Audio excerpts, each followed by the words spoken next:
Bismillahirrahmanirrahim. Assalamualaikum warahmatullahi wabarakatuh.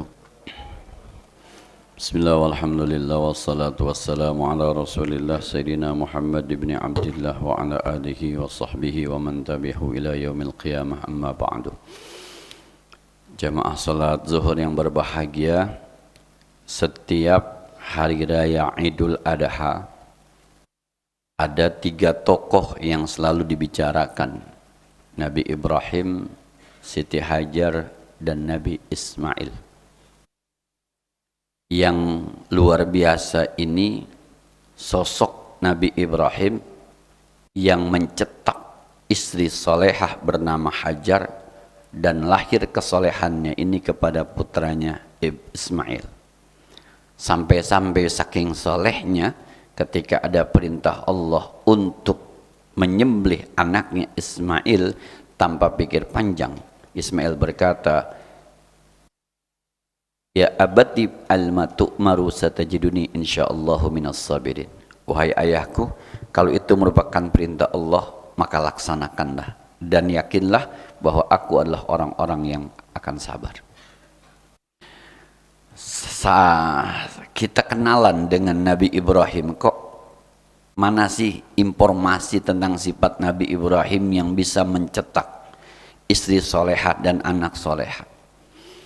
Barangkali ada beberapa sisi yang bisa kita amalkan. Bagaimanapun kita juga punya keluarga, mudah-mudahan kesolehan kita turun kepada istri dan anak-anak kita. Surah An-Nahl ayat 120 dengan 21, paling tidak ada sedikitnya 4-5 sifat Nabi Ibrahim. Inna Ibrahima, sesungguhnya Nabi Ibrahim itu orangnya gitu ya. Sesungguhnya Nabi Ibrahim itu ummatan qanitan lillahi hanifan malam yakun minal musyrikin. Syakiran li an'umi ijtabahu wa hadahu ila siratim mustaqim. Kata Allah di surah An-Nahl, Inna Ibrahima kana ummatan. Yang pertama, Nabi Ibrahim itu punya sifat ummatan. Umatan itu kata ulama tafsir al-imam yuktadabih. Umatan itu adalah imam, pemimpin yang asik diikutin, yang enak diikutin. Pemimpin yang enak diikutin yang bagaimana ya? Pak, dari sekian banyak gubernur, kan Bapak gubernurnya ada gubernur DKI ya. Enakan ngikutin gubernur DKI sama ngikutin gubernur Jawa Barat. Nah, ada umat. Nabi Ibrahim itu jadi seorang ayah, seorang suami yang umatan, asik buat diikuti. Karena dia tahu persis bagaimana bertingkah laku kepada istri, bagaimana bersikap kepada anak. Sampai istri pertamanya mengizinkan Sarah, mengizinkan kemudian istri kedua menikah kepada Hajar yang merupakan istri kedua. Bahkan ketika dalam tanda petik ada kecemburuan dari Sarah, Nabi Ibrahim itu umatan asik buat diikuti. Ya sudahlah, nanti kita pisahkan saja. Enggak bilang begini, kemarin elu yang nyuruh kawin, sekarang elu yang ngomel, bagaimana sih? Enggak begitu, enggak. Mencoba menyelami perasaan istri tuanya yang bernama Sarah. Kemudian Sarah nanti melahirkan juga sosok Nabi namanya Nabi Ishak. Asik, Pak.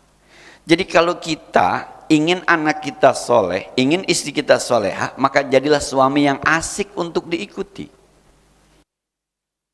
Asik itu dalam arti istri tidak susah payah ngikutin suaminya, anak tidak susah payah ngikutin bapaknya. Kita ukur badan saja, misal begini, misal Pak, misal mohon maaf. Kalau kita nih jadi seorang ayah, juz amma nggak hafal, baca Quran juga nggak bagus. Lalu anak kita sekolah hafal 2 juz, keren gitu? Keren. Jangan maksa, ya 2 juz doang, 30 juz. Ntar kalau dibalikin Pak sama anaknya, bapak aja juz amma nggak hafal. Lam yakunul kagak selesai. Baca watini ujungnya wal asri. Illal ladzina amanu wa amilus solihati wa tawasau bil haqqi. Nah, asik. Pak, perempuan bini kita kan kita udah kenal banget pribadinya. Maka suami yang asik tuh yang tahu tuh pribadinya. Ini kemari harusnya kemari, ini kemari berarti harus kemari, ini kemari tuh asik diikutinnya. Perempuan cemburu wajar. Nah, supaya nih asik diikutinnya bagaimana? Begitulah cara Nabi Ibrahim membina rumah tangganya. Maka Hajar ketika ditinggalkan di satu tempat yang sekarang kita bernama Ka'bah itu, siap aja. Kenapa? Sebab dia punya suami yang asik selama ini. Nah, kadang-kadang kan mohon maaf kan, ada suami-suami yang memaksakan kehendaknya, ada bapak-bapak yang memaksakan keinginannya kepada anaknya. Maka anaknya jadi takut sama bapaknya karena nggak asik. Bapak punya anak yang umur 2 tahun, beda bergaulnya dengan yang umur SD, beda bergaulnya dengan umur SMA, beda bergaul dengan umur kuliah, beda. Cara bicaranya beda, cara bercandanya beda. Kadang-kadang kita punya anak yang SD kita perlakukan seperti anak kecil, anak kita yang di atas tuh suka ngiri, kebangetan sayang sama adik, kebangetan sayang sama adik. Dah, itu yang pertama. Nabi Ibrahim sukses mencetak karena dia jadi pemimpin ummatan, al-imam yuqtadabi, imam yang asik buat diikuti. Yang kedua, qanitan lillah. Nabi Ibrahim itu patuh kepada Allah sehingga istrinya, anaknya yakin betul babanya ini patuh sama Allah. Apapun keputusan babanya pasti dari Allah. Apapun yang dilaksanakan pasti ibadah. Tuh, keyakinan itu yang harus ditanam. Jadi bapak-bapak di depan istri itu memang dilihatnya soleh zohiron wa batinan. Bukan soleh ketika di rumah, tapi rese di luar. Sama anaknya juga begitu. Maka saya selalu bilang, beribadah buat bapak-bapak ketika ada anaknya harus demonstratif. Jadi kalau lagi mau ke masjid pakai kain, pakai koko, pakai peci, usahakan anak ngeliat, Pak. Jadi tanya, Bapak mau kemana? Mau ke masjid, ngapain? Sholat. Kalau bisa baca Quran, itu jadi ria Ustadz? Enggak. Jadi anaknya tahu ini bapaknya pasti habis maghrib baca Quran, istrinya tahu pasti habis subuh baca Quran. Kesunahannya selalu ngomong tuh, weh jangan begitu, kan rasanya bagaimana ya, dosa weh dosa. Emang betul-betul gitu. Jadi istrinya paham betul, ini laki gue takut sama Allah. Anaknya paham betul, ini bapak gue orang bener. Tuh qanitan. Maka tinggal ngikutin doang nih yang di bawah nih tuh. Kan selalu saya mengatakan dinul mar'us ala dinir rais, agama rakyat mah bagaimana agama pimpinan, pimpinan kanan, pimpinan kiri. Agama rakyat bagaimana pimpinan? Nabi Ibrahim coba mau dibakar sama Raja Namrud, kagak lari, kagak. Saking tunduknya, ya kalau mati ya mati, kalau kagak. Tapi kan kalau bahasa Betawi ini, kalau Nabi Ibrahim bilang, saya ini kekasih Allah, Khalilullah, masa iya kekasih dibiarkan kekasihnya terbakar? Nggak mungkin. Itu saking patuhnya. Kalau cerita Gus Bah itu ketika malaikat Israel datang ke Ibrahim, ke Nabi Ibrahim, Assalamualaikum, waalaikumsalam, ada apa? Sudah saatnya kau meninggal dunia, Ibrahim. Kata malaikat Nabi Ibrahim, nggak mau, saya ini kekasih Allah. Masa sang kekasih mewafatkan kekasihnya? Nggak masuk di akal.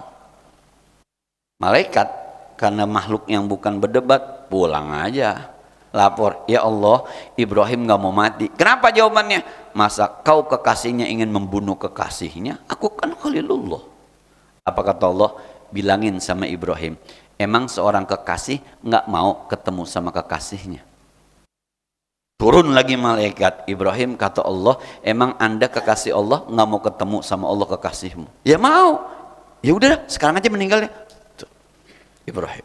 Maka ketika dilemparkan ke api sama Namrud itu, kekasihnya turun tangan, kul ya naru kuni bardau wassalaman ala Ibrahim. Hei api, dinginlah kamu, selamatkan Nabi Ibrahim. Saking qanitan tuh.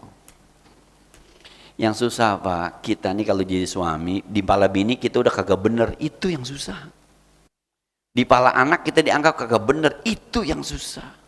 Jadi besok kalau dinasihatin, kamu udah sembahyang, pinter, bawa aja kagak sembahyang kemarin. Tuh, itu gagalnya seorang suami mencetak istrinya soleha, mencetak anaknya soleha, karena terlanjur stigma brengsek ada di badannya, di mata anaknya. Makanya Pak, kalau mau badung jangan ketahuan. Bagaimana kayak caranya? Nah, jangan ngajak teman ya, ntar temannya ngadu maksudnya. Yang jelas qanitan lillah. Yang ketiga, Nabi Ibrahim itu hanifan walam yakum minasy musyrikin. Lurus itu begini. Nabi Ibrahim itu sebagai manusia itu seutuhnya manusia, hanifan. Sampai begini, dia kalau mikirin Tuhan, itu kan ada cerita di Al-Quran ketika Nabi Ibrahim mencari Tuhan. Falamma janna alaihi lailu ra'a kaukaba qala hada rabbi falamma aflat qala inni la uhibbul afilin. Kata Nabi Ibrahim, itu ya batu diketok-ketok, dibikin patung, disembah, dianggap Tuhan. Enggak logis. Nah, ini hanifan namanya, lurus tuh, otaknya kepake. Ntar ada lagi yang api disembah-sembah, dia bakar, dia hidupin, dia sembah, nggak logis. Aku mau cari Tuhan. Falamma janna alaihi lailu, ketika malam datang, ro'a kaukaba, dia lihat bintang. Ini kalau mau Tuhan mah, udahnya indah, tinggi, banyak. Falamma afalat, pagi hilang bintangnya. Inilah uhibbul afilin. Tuhan pakai hilang, kagak seru, kagak mantep, Tuhan hilang. Tuh hanifan tuh, lurus Pak, lurus. Jadi kalau kita jadi manusia, ketemu sama manusia, maka gunakan penilaian manusia. Ada teman puasa Arafah, kagak puasa, pertanyaannya salah nggak? Ini hari Arafah nih, ada teman kita nggak puasa, salah nggak? Woi jawab woi. Enggak lah, orang puasa sunnah kok. Yang puasa keren. Ini kan ada nilai A, ada nilai B, ada nilai C. Lulus semua. Yang puasa Arafah A. Udahnya puasa di tanggal 1 sampai tanggal 9 A. Yang puasa Arafah doang B. Yang kagak puasa C. Lulus juga, tapi nggak salah. Cuma kan kadang-kadang kita nilainya seakan-akan kita kiai besar. Seakan-akan kita orang besar. Lu puasa kagak, malas. Ini yang bikin berantem nih. Bapak bercanda sama tukang jamu perempuan, bercanda sama tukang jamu, bini cemburu, wajar nggak? Wajar. Jangan pakai usel, gue mukul badannya doang, gue bercanda, bukan gue demen. Lah bagaimana? Bercanda pakai mukul badan perempuan? Nah, tapi mohon maaf kalau bapak tukang ojek boncengin perempuan, istri cemburu. Nggak logis, orang lagi tahu lagi tukang ojek. Nah. Kira-kira begitu tuh hanifan. Jadi ngelihat perkembangan anak, bahkan saya selalu bilang anak mah nggak bisa soleh dari lahir. Dari lahir soleh, TK soleh, SD soleh, nggak bisa Pak. Ada begitunya orang proses pengenalan. Maka kapan? Mohon maaf dah. Misal Pak, Bapak bingung juga Pak kalau anak ajak ke masjid sembahyang umur 5 tahun, Allahu Akbar, diem aja, sampai nangis-nangis. Bapak juga bingung Pak, ngapain anak gua nih? Yang pantas mah Pak, anak 5 tahun main ke masjid goyang-goyang begini Pak. Tuh yang pantas mah. Ketemu temennya, dadah, lari, sono. Itu baru anak kecil Pak. Tuh hanif yang begitu tuh. Anak kecil, ya wajar aja. Biar khusyuk, sembahyang biar khusyuk. Emang dia paham Pak khusyuk? Itu hanif namanya. Maka ngelihat istri, ngelihat anak dalam keadaan, itu hanifan. Emang begini. Nah kalau Bapak punya anak SD apa juz 30 itu grade-nya A. Anak kita SD bisa baca Quran, tajwidnya bagus, grade-nya B. Anak kita SD belum lancar baca Qurannya, udah kenal huruf, grade-nya C. Babanya grade-nya E, nggak bisa baca, bapaknya. Nah kira-kira begitu. Tapi itu masih dalam koridor benar, itu hanifah. Ada yang punya duit 3 juta beli kambing, kan kecil 3 juta ya. Korban nggak? Korban. Yang punya 255 juta beli kambing gedean dikit, korban nggak? Korban. Boleh jadi yang 3 juta emang duitnya cuma 3 juta pengen korban. Jangan pakai di komentar Pak, sekecil amat. Itu mah kucing kali. Anak kambing itu mah. Tuh kadang-kadang yang ngomong kagak korban Pak, nungguin kupon doang. Hanif. Ada yang besar, ada yang kecil, tapi semuanya juga korban namanya. Nah, saya mah udah sering bener ditanya Pak tentang korban berulang-ulang tiap tahun, boleh nggak korban? Sapi 7, yang 2 akikah, yang 5 korban, boleh. Saya nggak punya duit Ustadz, cuatnya kambing atau doang, boleh nggak sekeluarga 1 kambing? Boleh. Yang penting ada kambing yang lu potong bagaimana kayak niatnya dah, daripada ngomong mulu kambingnya kagak. Kadang-kadang nanya doang, belinya kagak kadang-kadang. Ustadz, saya punya duit, korban dulu apakah akekah dulu? Terserah, kambingnya udah beli, lu beli, ntar beli dulu kambingnya, lu bawa ke gua baru nanya sini. Itu kadang-kadang nanya apa kagak jadi beli. Ini ada kambing nih Ustadz, ini kambing satu saya punya, saya belum akekah, saya belum korban. Mana dulu nih niatnya? Korban. Karena akekah bukan urusan lu, urusan baba lu dulu. Baba lu waktu lahir susah, gak sempet. Kadang lu mau punya korban. Tapi Ustadz, kalau saya punya duit, jangan nanya lah, duitnya belum ada. Orang kalau saya punya duit, Hanifah. Yang terakhir sifatnya tuh di ayat berikutnya, syakiran li'an umih. Nabi Ibrahim itu bersyukur dengan nikmat yang Allah sudah berikan. Tanda bersyukurnya, coba cerita tentang air Zam-Zam. Ini sedikit nanti kita kenalan dengan Sarah nih. Sarah solehannya seperti apa coba? Berkali-kali saya pernah bilang kan, ketika Nabi Ismail dengan Siti Hajar ditaruh di samping Ka'bah, itu Ka'bahnya belum ada Pak, belum berdiri semacam itu baru pondasinya doang kelihatan itu, nggak ada Ka'bahnya, jadi tidak ada naungannya, siang panas luar biasa, malam gelap dingin, dirigen air satu dirigen doang sama korma satu kantong plastik, kira-kira begitu tuh. Coba bayangin Bu, bayangin Pak, bini bapak bawa bayi ditaruh di Bromo no sendiri. Coba yang kemungkinan ada binatang buas kemungkinannya. Maka ketika ditinggal sama Nabi Ibrahim, Hajar ngejar Ibrahim, emang di sini ditinggali? Kagak nengok Ibrahim sampai 3 kali. Ketika digaskan sama Hajar, Allahu amaraka bihadza, ini Allah yang nyuruh Ibrahim, baru nengok, iya Allah, iya Allah. Coba saking bersyukurnya disuruh, siap, Allah yang nyuruh. Tapi Hajar nih, Hajar yang pertama, ketika Nabi Ibrahim bilang Allah, kata Hajar, izan lam yudayya'ni, kalau Allah yang nyuruh nggak mungkin Allah nyanyiakan saya. Keren ya keyakinannya tuh. Kalau Allah yang nyuruh Pak, nggak mungkin bapak korban jadi susah, nggak mungkin. Allah yang nyuruh.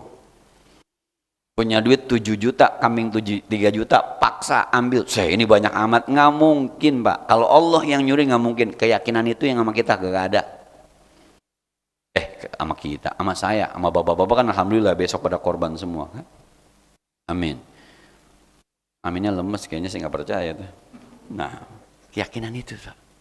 Jadi kalau bapak santunan yatim di sini ada setahun sekali, itu nggak mungkin bapak susah gara-gara karena Allah yang nyuruh, nggak mungkin. Tuh Hajar keyakinannya. Tapi Hajar tidak cukup dengan keyakinan. Ada namanya sa'i. Sa'i itu artinya usaha. Ketika kehabisan air, Hajar kagak bilang, "Tadi turun hujan, Allah yang nyuruh, masa dibikin mati Ismail?" Nggak mungkin. Enggak, ada usahanya. Maka yakin plus usaha. Lari Sofa, lari Marwah, cari orang ada apa kagak, minta tolong, baru keluar air Zam-Zam. Jadi perempuan itu dia punya keyakinan luar biasa dan dia juga harus ada usahanya ketika keyakinan itu muncul. Sama Pak, kita juga begitu. Yakinlah. Yang pertama tuh yakin dulu, habis yakin baru usaha.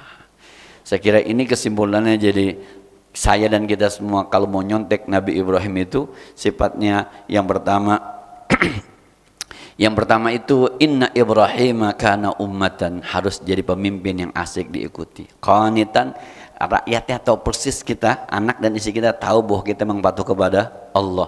Yang hanifan, lurus dengan nilai-nilai kemanusiaan, jangan terlalu mencari yang sempurna karena pasti nggak ketemu yang sempurna, apalagi mau mirip-mirip kayak Nabi, jauh dah.